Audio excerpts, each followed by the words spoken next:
अस्सलाम वालेकुम नाजरीन, आज की इस वीडियो में 3-4 अहम खबरों के मुख्तलिफ पहलुओं का जायजा लेने की कोशिश करेंगे। नाजरीन, कल 27 मार्च है और 27 मार्च के हवाले से इमरान खान साहब ने तकरीबन 2-3 हफ्ते पहले अपनी कैंपेन शुरू कर दी थी और कल का ये जो बड़ा जलसा होगा यकीनन ये पाकिस्तान की सियासी तारीख में इंतहाई अहमियत का हामिल होगा और कल के जलसे के बाद डेफिनेटली हालात आपको बदलते हुए नजर आएंगे।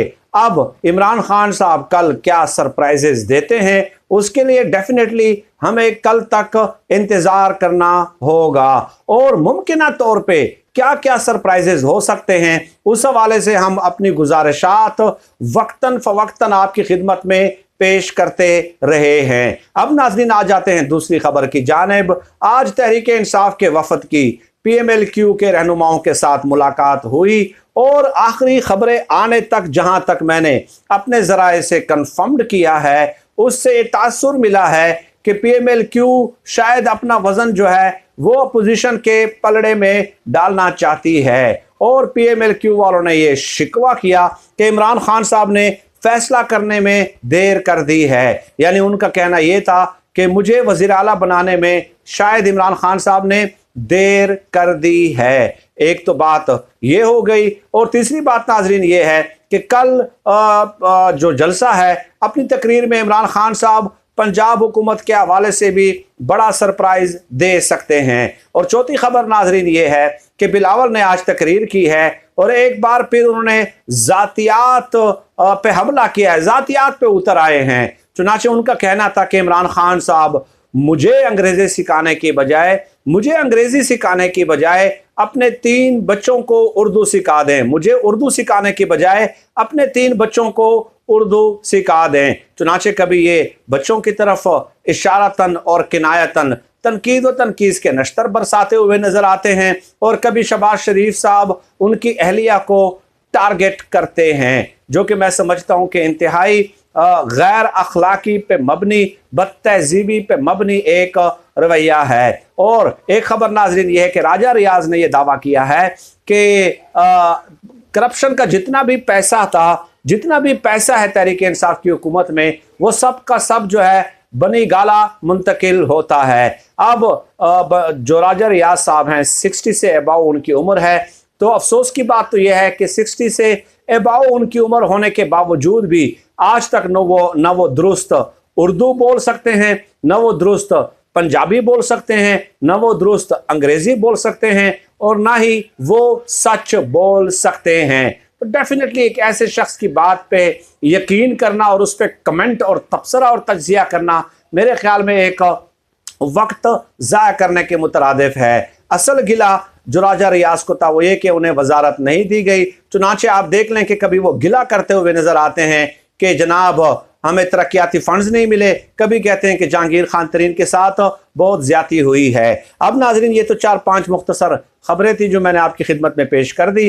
अब नाजरीन आ जाते हैं इस तरफ के इमरान खान साहब क्या वाकयातन जा रहे हैं। अगर इमरान खान साहब चले जाते हैं तो फिर वापस कैसे आएंगे और इमरान खान साहब ने अपने करीबी दोस्त को क्या मैसेज किया है। चुनाचे हारून रशीद साहब डेफिनेटली 22 साल उनके साथ रफाकत रही है, दोस्ती रही है इमरान खान साहब के साथ और इमरान खान साहब की जो किताब थी मैं और मेरा पाकिस्तान, उसके लिखने में भी कोई शुबा नहीं है कि हारून रशीद साहब का एक किरदार है। चुनाचे हारून रशीद साहब कहते हैं कि 10 दिन पहले इमरान खान साहब का मुझे मैसेज आया कि भाई आपने फिक्रमंद नहीं होना, मैं एक ऐसा सरप्राइज दूंगा कि हालात पलट जाएंगे, गेम जो है उलट जाएगी।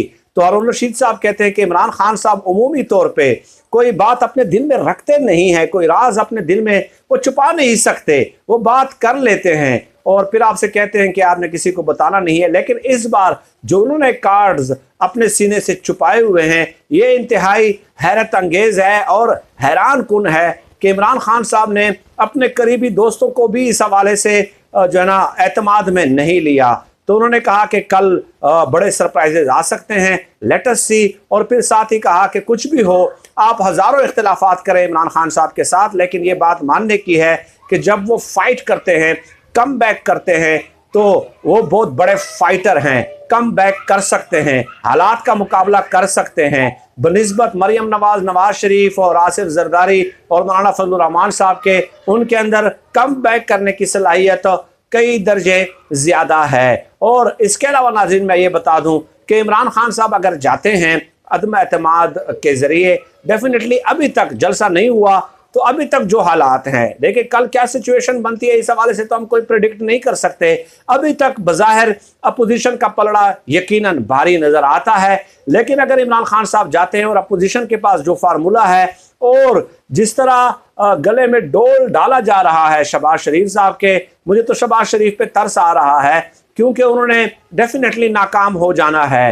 तो इमरान खान साहब अगर चले जाते हैं तो मुझे इंतहाई मोतमद साथी ने और हाई प्रोफाइल एक सोर्स ने मुझे बताया कि इमरान खान साहब वो ओधम मचाएंगे और इधर से शहबाज शरीफ साहब जो है वो परफॉर्मेंस दे नहीं सकेंगे। मसाइल तो डेफिनेटली देखें, इन लोगों ने कौन से मसाइल हल कर लिए थे? क्या मुल्क को 195 अरब डॉलर तक मकरूज नहीं कर दिया था? तो ये मसाइल इनसे हल नहीं होंगे और ऊपर से इमरान खान साहब जो है वो ओधम मचा देंगे, इनकी जिंदगी हराम कर देंगे। 3 से 4 महीने बाद इमरान खान साहब वापस आएंगे। वापस कैसे आएंगे कि हालात उस स्टेज पे ले आएंगे वो अपनी सियासी जद्दोजहद के जरिए, जो कि कानूनी दायरे में होगी। डेफिनेटली हालात उस स्टेज पे ले आएंगे कि जो निज़ाम है वो सदारती निज़ाम की तरफ जा सकता है, क्योंकि मसाइल ज़्यादा होंगे, शहबाज शरीफ साहब हल नहीं कर सकेंगे, इमरान खान साहब सड़कों पे होंगे और फिर उनका कम बैक होगा और सदारती निज़ाम की तरफ मसला जा सकता है और इमरान खान साहब की फिर एंट्री हो जाएगी। तो इमरान खान साहब जाएंगे और फिर वापस आएंगे। अगर जाते हैं तो वो वापस इस तरीके से आएंगे। बड़ी इंटरेस्टिंग सूरत हाल जो है इस हवाले से डेवलप हो रही है। और इसके अलावा नाज़रीन, मौलाना फजलुर रहमान साहब की जुमात ने यह फैसला किया और आज आपने खबरें देखी होंगी कि श्रीनगर चौक पे जो है ना उन्होंने धरना दिया, लेकिन इस्लामाबाद हाई कोर्ट ने कह दिया कि अगर उधर कोई धरना देता है तो पुलिस ताकत का इस्तेमाल करके उस धरने को मुंतशिर कर दे। चुनांचे मौलाना फजलुर रहमान साहब का प्लान ये है कि जब तक तहरीक अदम एतमाद पे वोटिंग मुकम्मल नहीं होती तब तक धरना दे दिया जाए। तो ये एक मुख्तसरन चंद ग्लिम्पसेस जो हैं उनकी समरी मैंने आपकी खिदमत में मुख्तसर अल्फाज में समेटने की कोशिश की है। और एक आखिरी बात इंतहाई अहम रह गई और वो ये कि आज इमरान खान साहब ने कमालिया में जो तकरीर की, जो जलसा किया, बहुत बड़ी तादाद मौजूद थी, लेकिन 3-4 टीवी चैनल्स के अलावा किसी ने तकरीर पूरी नहीं दिखाई। यानी ब्रेक करके काट करके इश्तिहार लाकर और मतलब इस तरह दिखा रहे थे कि वो तसलसल बरकरार नहीं था। तो क्या ये मीडिया खुद इस तरह कर रहा है या किसी ने मीडिया को मैनेज किया है? बिल्कुल उसी तरह जिस तरह नवाज शरीफ साहब की प्लेटलेट्स गिर रही थी और मुसलसल उनकी अपडेट्स ब्रेकिंग न्यूज़ की सूरत में टीवी चैनल्स पे आपको नज़र आ रही थी, तो क्या उसी तरह एक बार फिर मीडिया को मैनेज करने की कोशिश की जा रही है या इसकी क्या वजूहात हो सकती हैं? इस हवाले से मैं आपके कमेंट्स का मुंतज़िर रहूँगा। ये जो आखिरी बात मैंने की है कि मीडिया को क्या इमरान खान साहब के खिलाफ कोई मैनेज कर रहा है या नहीं, वरना जलसे को नाकाम बनाने की कोशिश की जा रही थी। एक ऐसा तासुर दिया जा रहा था कि ये जलसा इस काबिल नहीं है कि इन्हें टीवी स्क्रीन पे दिखाया जाए। ये बहुत बड़ी बात है और समझने वालों के लिए इसमें यकीनन काफ़ी इशारे मौजूद हैं। सरे दस्त नाज़रीन, आज की इस वीडियो में इतना ही। अल्लाह पाक से दुआ है कि अल्लाह पाक हमें खल्क़ खुदा के लिए आसानियाँ पैदा करने की तौफ़ीक़ अता फ़रमाए। आमीन या रब्बल आलमीन।